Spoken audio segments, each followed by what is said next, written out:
The world is littered with the decaying bodies of forgotten muscle cars. At Graveyard Carz, a restoration shop in Springfield, Oregon, no car is too far gone or past its expiration date to get a new lease on life. Leading the group of Mopar morticians is Mark Warman. My name is Mark Warman. I am the owner of Graveyard Carz.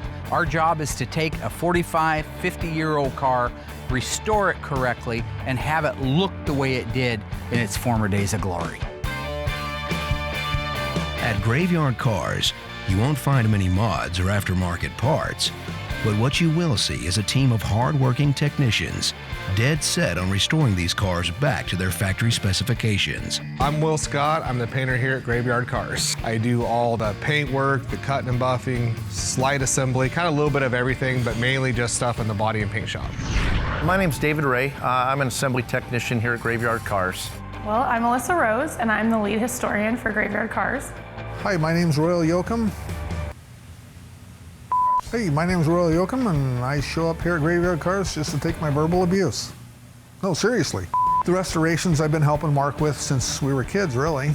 I've been with the show since the beginning, mainly just as a whipping post. To restore one of these cars, Mark and his team decode its vehicle identification number and build sheet. We bring them here, we bring them back to life. We completely disassemble them, strip the paint, replace any rusted out panels. We're a Mopar restoration shop specializing in OE replication. I'm bringing the deadest Mopar muscle cars on the planet back to life again. To do this, they use original equipment reproduction parts to replicate its exact appearance the day it rolled out of the factory.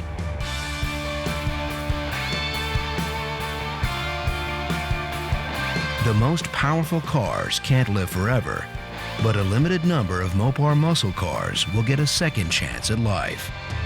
All we have is super cool cars. One of the cars that isn't going to be the first four to go out, but is shortly after it, is our 1969 Roadrunner convertible 426 Hemi automatic, the only one in Q5 Seafoam Turquoise.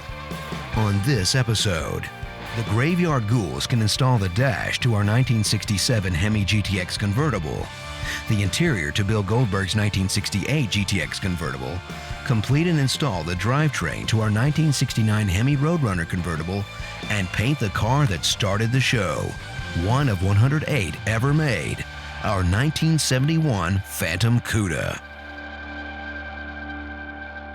They're coming to get you, Barbara. It has been established that the unburied dead are coming back to life.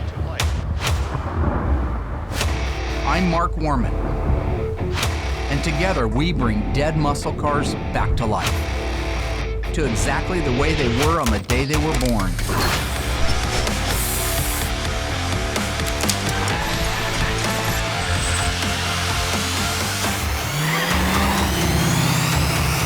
This station will remain on the air day and night. With deadlines already pushed back 6 months, the pressure is on from the team to make sure customers' cars get finished without compromise. Sneaking ahead of the line, a 1969 Hemi Roadrunner convertible is ready for assembly. With parts awaiting to be installed, Dave Ray preps to install its air grabber. The 69 Roadrunner convertible, I believe it's one of one, Q5 Seafoam Turquoise, beautiful car, 426 Hemi automatic. That one there's going really well. I'm just waiting for suspension and drivetrain. I got all my firewall built out, so I'm basically waiting on Mark at this point, but it's moving along nicely. All the parts are detailed and ready to go together.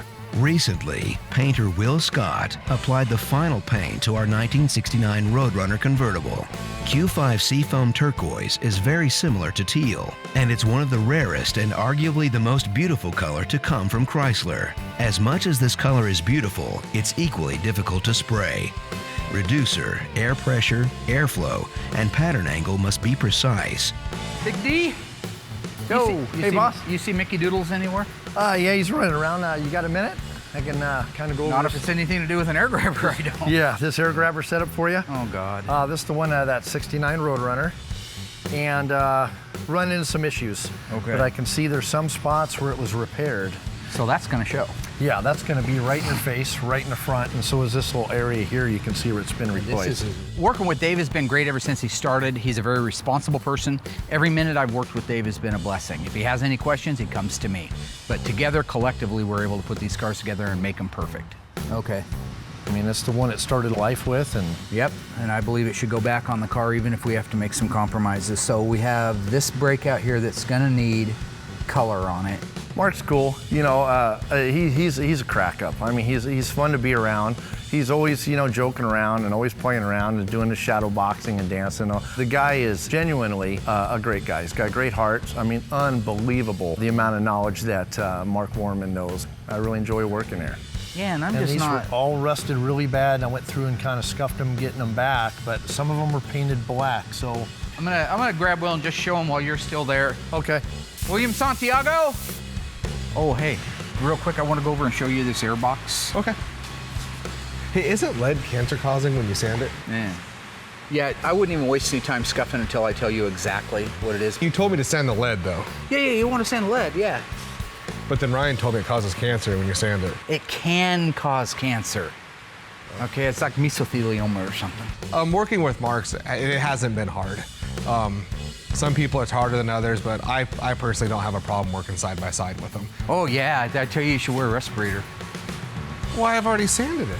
Will's a crack up to work with. I do like to flick him crap, and he does like to flick it back to me.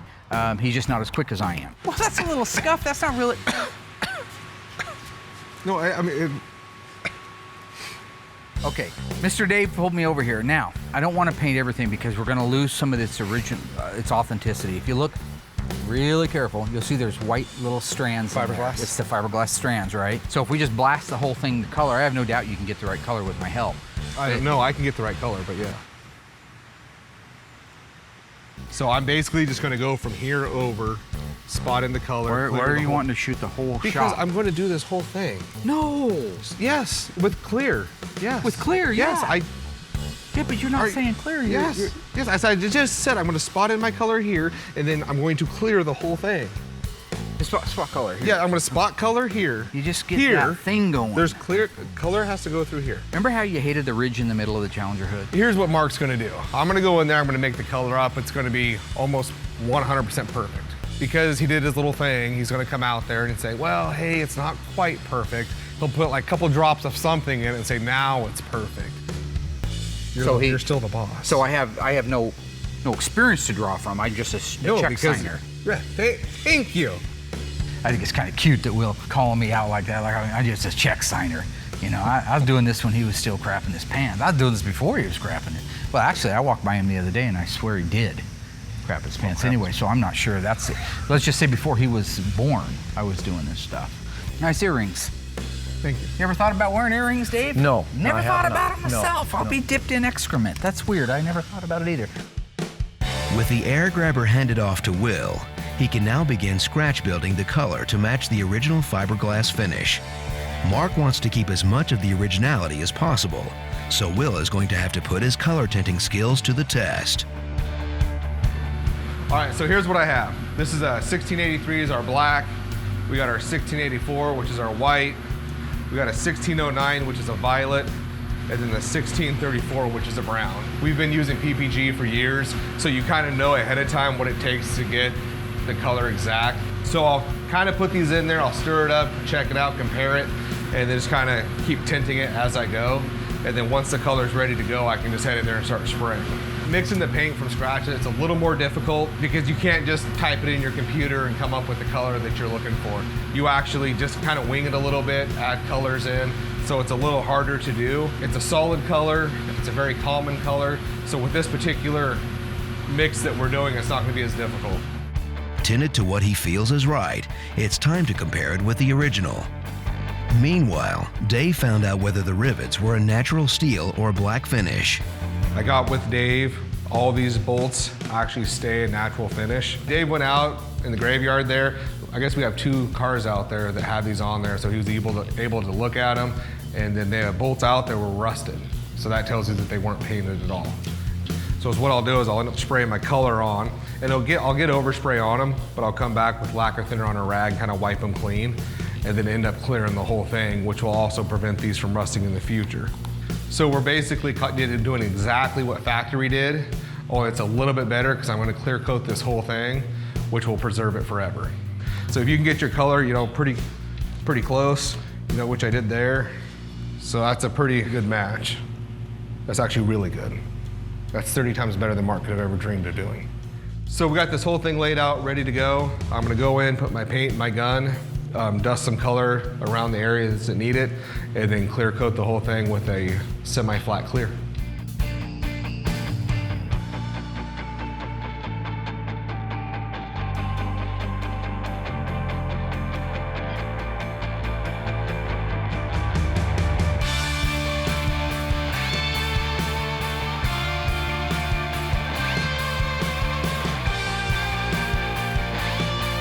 All right, so my color's all done, spotted in where I was supposed to. I did a little bit extra just to clean it up just a little bit. This looks great. I am gonna go in there right now, get some clear coat, which is gonna dye back. It's a flex and flat clear, so it's for purposes like this. I'll clear coat the whole entire thing and give it back to Dave. It's gonna look brand new.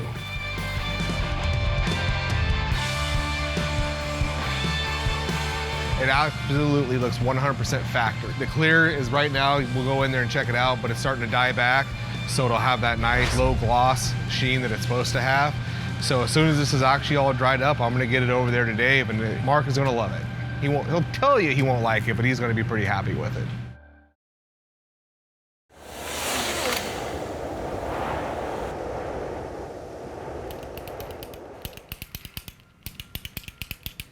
I don't give crappy jobs. Yeah? When a good man comes to me and says, thank you, Mark, for your continued help and support in the work-related arena, and I want to move on. I want to better myself. You know, you say to me, I want to move past that. Then I can make that dream come true too, AKA for you. Yeah. Point is, you haven't passed your PPG certification test yet, right? I passed that 15 years ago. The guy in the shop who gives the test is a friend of mine. Mickey, you turd stain. The Iceman. Have you ran the ad yet for the painter? Good, don't bother, all right? I got the guy for the job, he's perfect. He's in my office right now. Yeah, he's passed the PPG certification test. Yeah, he's first aid trained. And we can have a CV printed up this afternoon? Good. Yeah. I'm seeing you Sunday, aren't I? For my sins? Yeah. Has Elaine left you yet? Yep. She has left him. Forgot about that.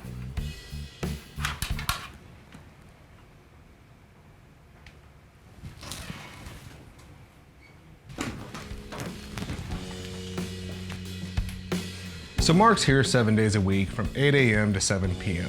When he's not here, he's at home watching his new movies or watching new box sets. So right now, he's acting like Michael Scott from The Office. David Brent, Sir David Brent from The Office. BBC, the funny version. When they got all the laughs that started it all. So. What? Nothing.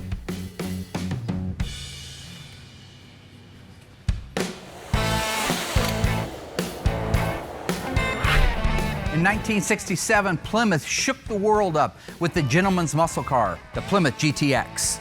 They built 733 of them with the optional 426 Hemi. Of that low demographic, only 312 had 4-speed transmissions. Of the 4-speed transmissions in the 426 Hemi, only a handful escaped the factory with a convertible top. With the installation of the freshly restored dash from Instrument Specialties, we are one step closer to putting this car back on the road.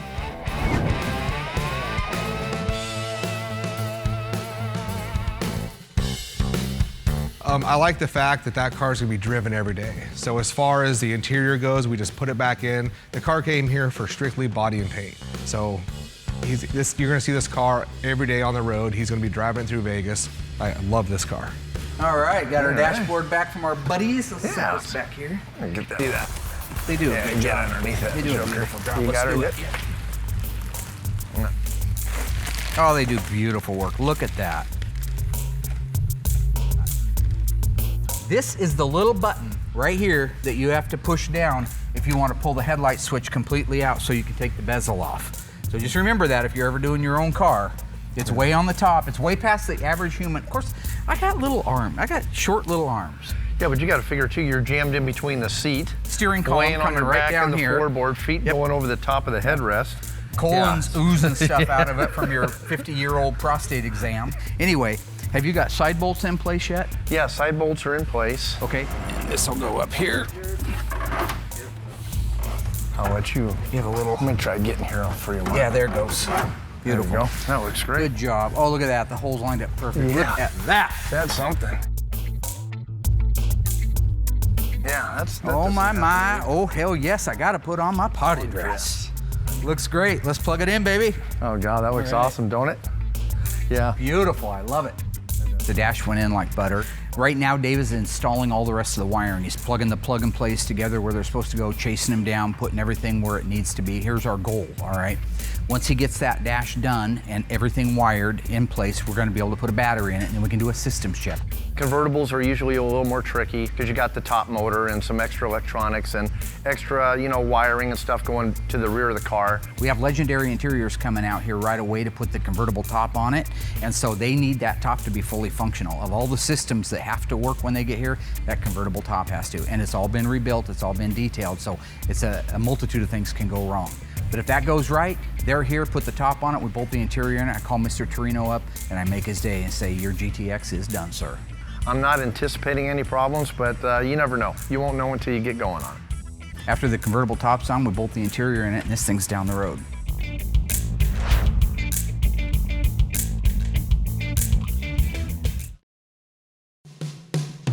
Hey, There you go. I got the parts marked out for you. Good.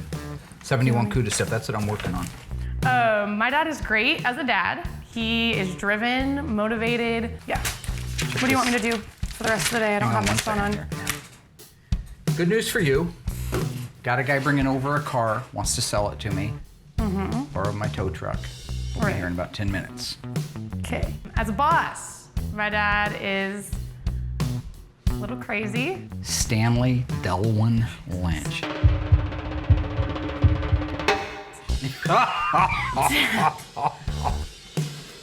Working with Allysa has been a lot of fun. Obviously, there's the moment where she stole the car at gunpoint. Where's Allysa? My darling daughter. I'm seriously so excited. She's out, that's what she's doing. We've seen her pull out. Woo! Yeah! Working with Allysa has its moments because she's used to all my shticks. Get your notepad, get your camera, get a pen.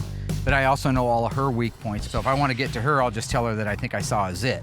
And that's it for her. She's in the bathroom working on a zit for the next hour and a half. You're not gonna leave me alone. I'm not with gonna Stan, leave you though, right? alone with Like we're doing Stanley this Delwyn together, Lynch. all three of us. Yeah. Yeah? Huh? I don't like the way you said that, Dad. Seriously, No, don't I'm not do gonna that leave you. I to won't. me. I won't. God, this is I'm here to help I you don't in even any wanna way do I this. can.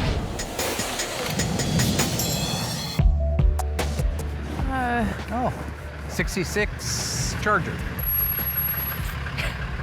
How you doing, Stan? Beautiful. It's always nice to see you. Hey, Stan. You sure Hey. you didn't just steal this? Nope. Oh, I got a good purchase. It's awful low in the front, so you either got it sucked down or it's got an engine in it. It's a lot of tension. Did you even open the hood? It's got an engine in it. I didn't say it didn't have an engine. Well, I just asked you if it had an I engine. said it's got a lot of tension. So actually, you brought in a pretty decent car, which is surprising for Stan. I figured it'd be some rolled over, kicked in, burned out 61 Impala or something. You've seen my private investigation license? I haven't. Oh yeah, we go out and stake out, hang out in the car. Yeah. Take pictures of people. Oh my gosh, when was this picture taken? A while ago. Yeah. Here's PI badge. So you're not a police officer, though? No. You go to school. Oh. Mine's so old though, I didn't have to go to school. It's an automatic transmission car, pretty straight body, so if we do need parts, we've got a 66 Hemi Charger we're working on now that's a 426 Hemi 4-speed car. What are we talking? How much? A couple hundred. But I don't That's understand. a good deal. He $200. inherited- You're out of your mind. He inherited it for free. $200's not a bad deal, but you got it for free. I got my time, I got wear and tear on the equipment, going out and getting it. It's my truck. $50. 50 bucks. 50 bucks. You know what I can get for scrap metal? That's probably worth more than 50 bucks scrap metal. 100 bucks, that's the top offer. If you throw in a haircut. Alyssa? My dad's gonna do your haircut? Done. Wait, what? Done. Yeah. I'm gonna do your haircut? I think paying 100 bucks is a good buy.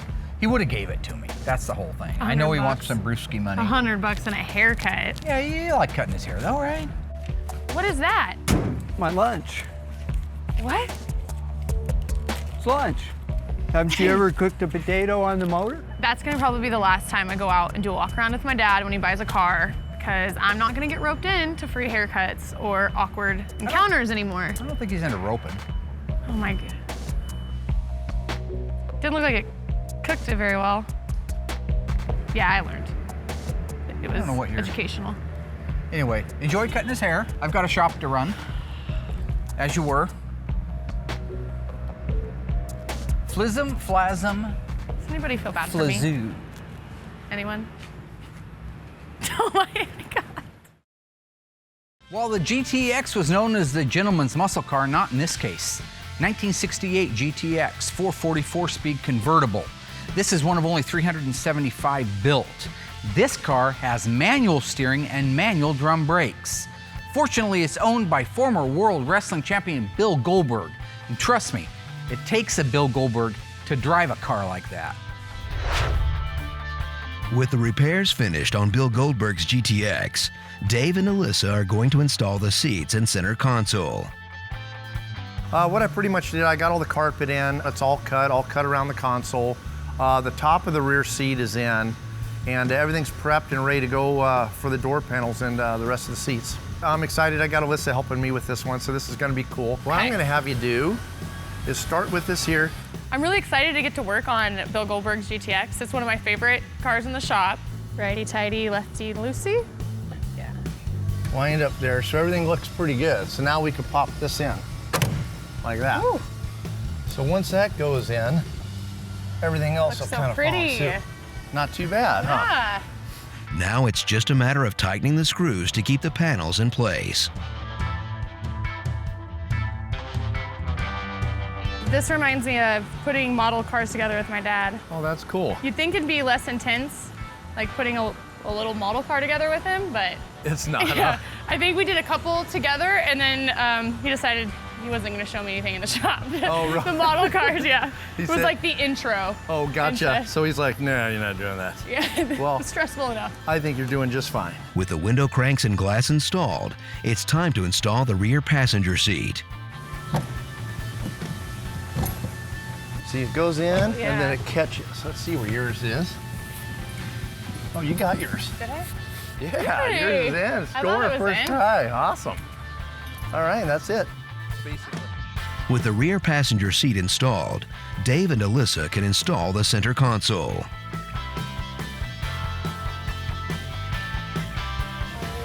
How does it look there? Pretty decent?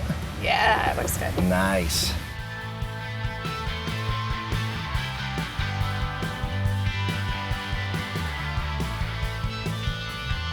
Now that the seats are bolted to the body, the interior of Bill Goldberg's GTX convertible is complete.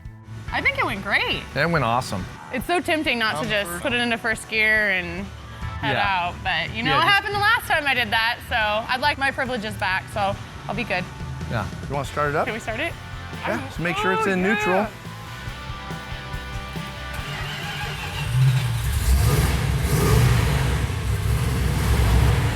I'm in love. With the interior finished, this GTX is nearly ready to be shipped back to its owner. The 1971 Plymouth Cuda is the most collectible muscle car on the planet today. This is an example of rarity. One of only 108 440 6-barrel 4-speed cars built with additional optional EV2 Tour Red paint and a shaker hood. When this car receives its final paint, it is going to become the most classic and talked about 71 Cuda on the, what are you doing? I was gonna roll this in the booth. This is a power shot. This A is what power I what? do to Have you never watched any movie? Have you ever seen Robert De Niro? Are you talking to me? Lieutenant Weinberg, I have a greater responsibility than you can possibly fathom. We did this last season. You leap for Santiago, and you curse the Marines. We need something new. We use words like honor. What's Colonel Jessup going to do if he gets interrupted? Give his final summation. Just saying, if you're giving your final summation, Pacino comes down and says, say goodbye to, oh, excuse me, Mr. Scarface. I was wondering if you could help me out in the kitchen. I got some questions. You don't do that. You let him say, say goodnight to a bad guy. We're back to that again. He's going back to just sign his name to checks. I'm going to continue working on That's going to kill somebody. Maybe like a year ago, he was a little more in tune. Now it's just all... Say goodnight, little bad guy. That's how he approves cars now, and I guess that'll have to do, and I'll go ahead and get this thing painted.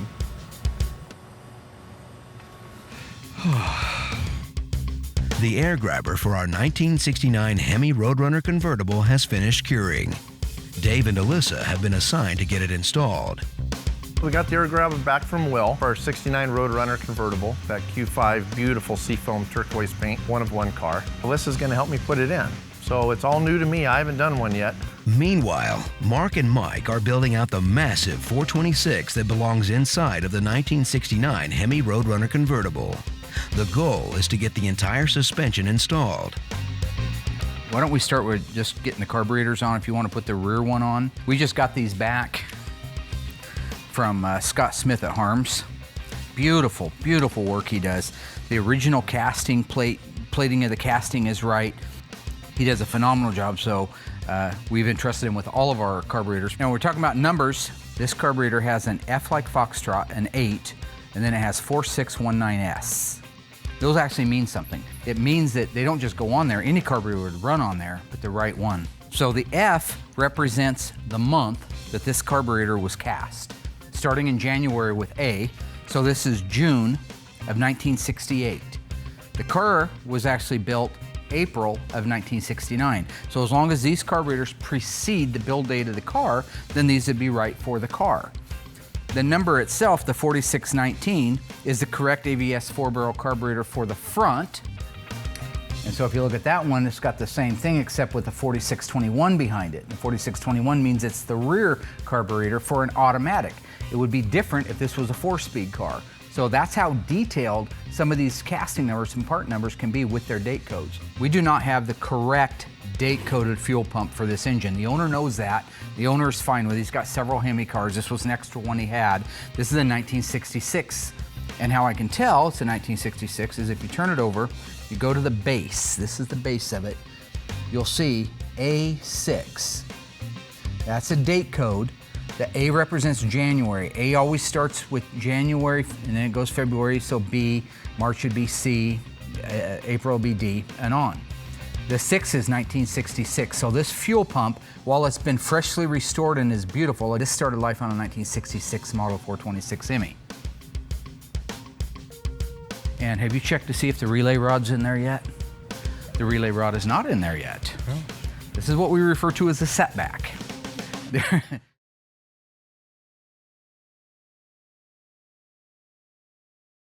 The air grabber for our 1969 Hemi Roadrunner convertible has finished curing. Dave and Allysa are going to install the air grabber. Basically, here's our unit. It's in actually 4 different pieces. You got your gasket here.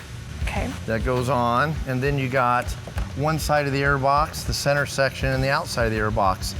According to Allysa, she has bedazzler experience. I do. In middle school, I bedazzled. My mom went through like the bedazzling stage, and I did that with all my jeans, and it looks like a similar tool. So, yep. Same idea.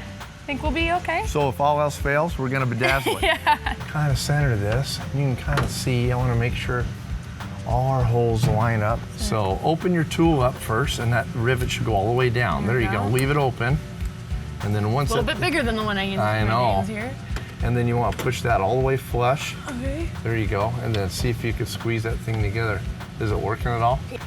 There we go. That feels like. Does that feel better? Yep. Yeah, you're doing good. Almost got it. Perfect. Woo! Okay. Nice. Boy, that was a total pain in the ass, wasn't it? Allysa and Dave add the final pieces to the air grabber and rivet them into place.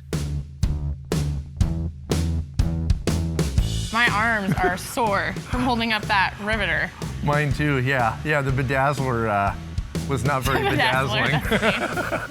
Yeah, that riveter was a workout. Yeah, I'm done for. My upper body is just hammered. And Allysa was running the drill and the riveter, so she did a great job. I think it went really well. Yep. Well, I can't wait to see when the car's done, actually see the wire. We got through it, and as you can see, it looks awesome. And so it was new to both of us, and we knocked it out and did a great job. And yeah, we're ready for the next one. With the air grabber installed, it's up to Mark and Mike to finish building the suspension to the 1969 Hemi Roadrunner convertible. Let's rock this thing out. Really didn't hit any roadblocks while we're putting the rest of the pieces on the Hemi. Everything that's crucial to that drivetrain going in the car is ready to go in the car. We're ready to move this around to the other side and marry them together.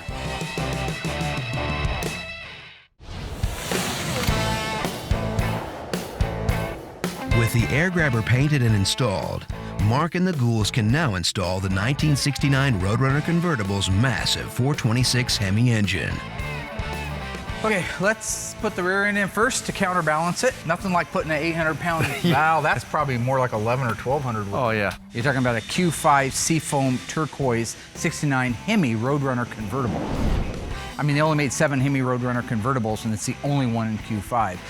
I got grease. The shocks here are in all these place. Bad boys. That's good. Yep, should go right into spot right there. Grab your side roll. For as big and clumsy as these cars are, there are certain components on them that just have to be dead on, straight, accurate for them to go on, and that's one of them. So it's none of that horseshoe bull crap. You got to be right on the money. Okay. So you have the front, both sides leaf spring hangers, shackle hangers, and shocks are tight? Yep. All the front perches are tight. Let's get that front end stuck together. Let's stuff that big Mother Bear Hemi in there. Oh yeah. Oh, yeah. Come on, hernia. Oh yeah. Just go slow. Whew. I'll kind of guide you in. Big old heavy joker. When it comes to the installation of a 426 Hemi in anything, the problem always is size. You're trying to stick this great big huge elephant engine in a regular size normal car. With as many hands as we have on deck, we shouldn't have any troubles. What you want to do is get the engine installed without beating the hell out of everything around it. Keep coming. I think we're good right there for a starter. What do you think, boss? Okay, that looks really good there. Somebody say when. I've watched Mark go, you know, from doing his own cars to restoring customers' cars. I've been with the show since the beginning, mainly just as a whipping post. I think that I'm blessed to be able to work with a great group of guys that I do get to work with. I mean, my daughter, Will, Dave, those guys, but Royal, he's my friend. We really have most of our formidable years working on cars as a team together. I can do a lot of tormenting before he hits his boiling point. That's a plus side to it. But at the end of the day, I can also call on Royal and know that he's going to be there. He's going to be there with me when nobody else will. What the f*** are you laughing at, Nancy? You want to come leg squat it? You little bitch. I could probably in the back down, you think? I'm not in my strength zone. This is my strength now. Don't hold on to the cross member or the sway bar. It's not going to go anywhere. You're a dumb son of a I could have let him go for a while. You could have. Oh, you, dome. Great. You can come back a little more. Yeah, room temperature IQ. You're in no position to laugh at me. Room temperature, there's my buddy Mark. Son of a. There you go. Yeah. Okay, is it ready to go back now? Go up. Go up, roll. Right there. Okay, come back. All the geometry is right. I mean, it wouldn't have took a K-member if the rails were too close together. The car was never wrecked before. It's a beautiful body on it. It's just, I think with the power steering on it and all decked out, it was just a tight fit. Okay, we got the front 2 K-member bolts in. Now we can put the transmission cross-member bolts in.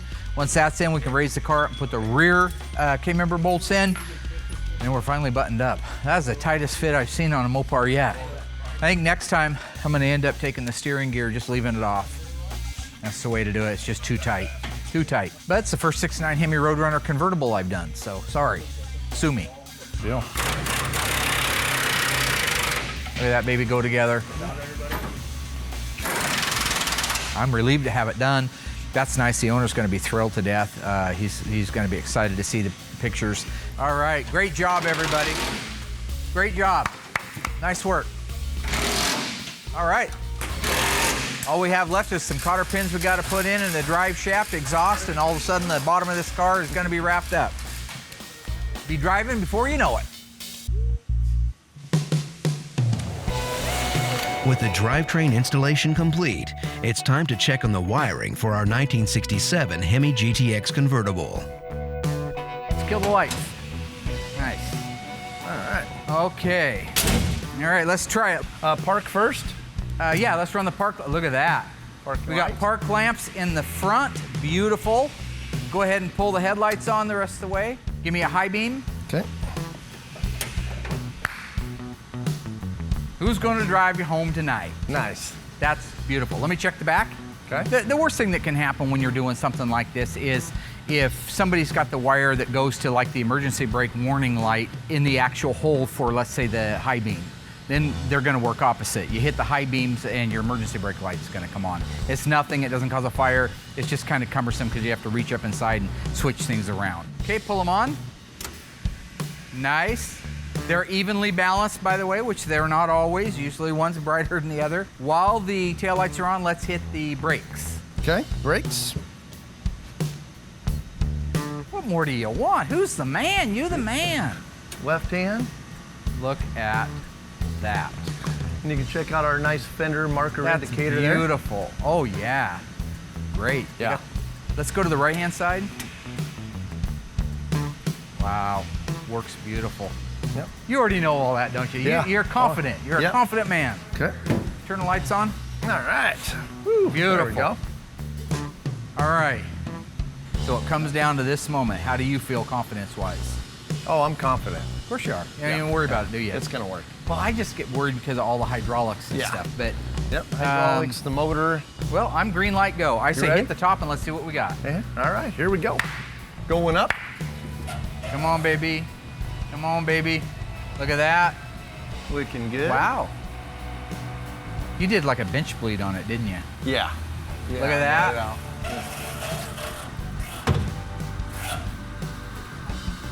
And it takes a few cycles to get her kind of broke in, but she's working good. Look at that. That's all I'm saying.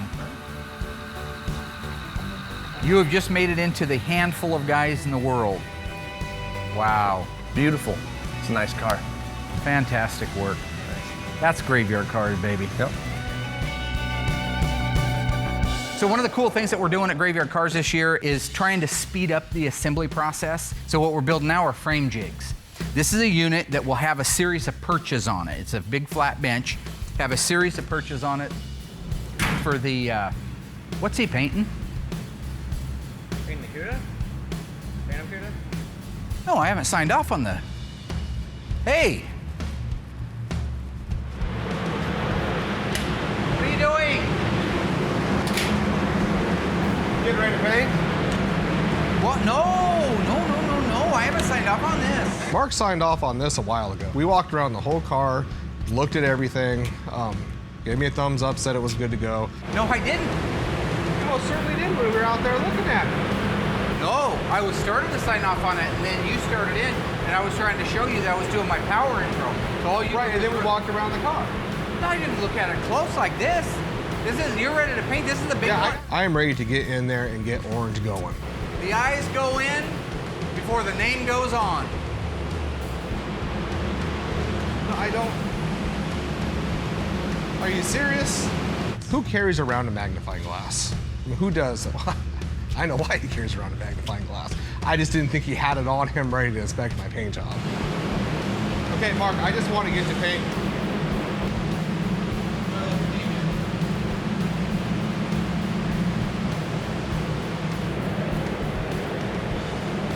Can I get back to painting? Thank you.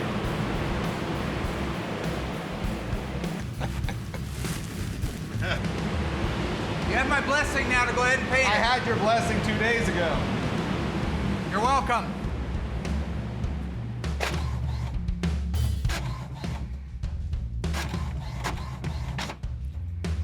Mr. George? Mark. How are you, sir? Pretty good to see you. George McGeorge? Is that really your name, George McGeorge? Oh, yeah. The first and the last name? Yep. George McGeorge. How about a nickname? You got a nickname? No. Curious George. I just named it that. How about Bi-Curious George? No. So this is our assembly shop, all right? This is where all the cars, after they've been painted, come into to get their final assembly, all right? We got our 69 Hemi Roadrunner. It's the only one in the world painted in Q5 Seafoam turquoise. 1972 Dodge Charger, 400 Magnum 4-speed. You've got to be able to recite this stuff off. It's one of only 126 made. This has hideaway headlights. You pop those up, it's like a skirt blowing up in the middle of summer, you know what I'm saying? Oh yeah. I'm curious.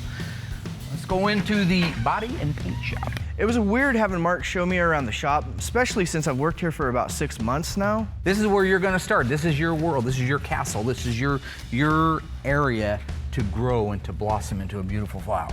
Maybe a big flower, but still a beautiful flower. You know what I'm saying? Will! Worked with me forever, 15 years, right? This is our mixing room, PPG mixing room. You see all of our colors in there. There's Will. Willie, how you doing? Good. What's happening? Been with us a long time, haven't you? Quite a while. This is Will Scott. I brought him right out of high school, taught him everything that he knows. This is George McGeorge. Got a first and a last. He's been here for a couple months. I know. Don't try to. What we're mixing, what we're making, everything's PPG. Number one paint company in the world. I'm getting ready to shoot this orange. Have you seen the paint gun that sits in that holder right there? It's got the little skeletons on it. No. I have no idea. One of your problems is you are not responsible. Have you looked everywhere? Well, why is the purple out? Well, I don't. Ooh, plum crazy. Used to be called statutory grape. Yeah, this one with the weird. skulls on it. That's how we say it in Britain. We say schools. You're not from Britain. No. Seen it. A map.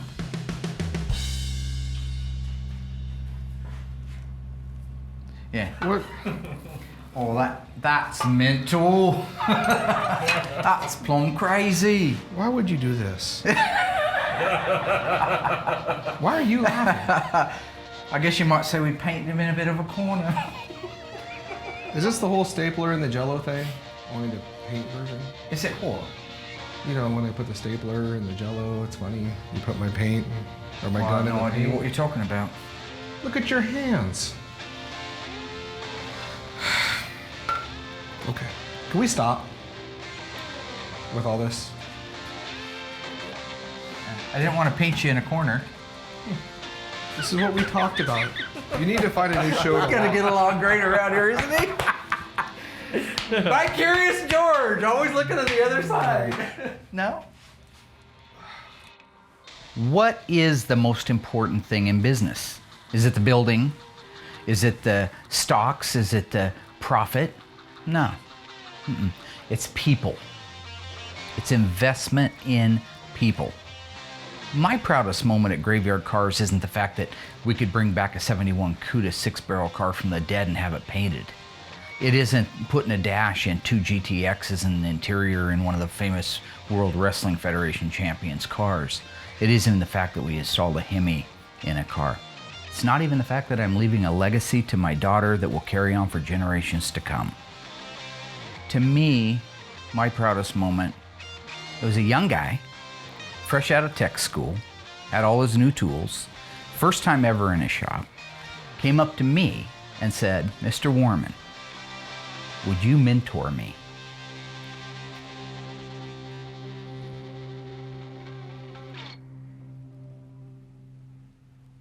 It didn't happen. He turned out to be a piece of shit. I had to let him go.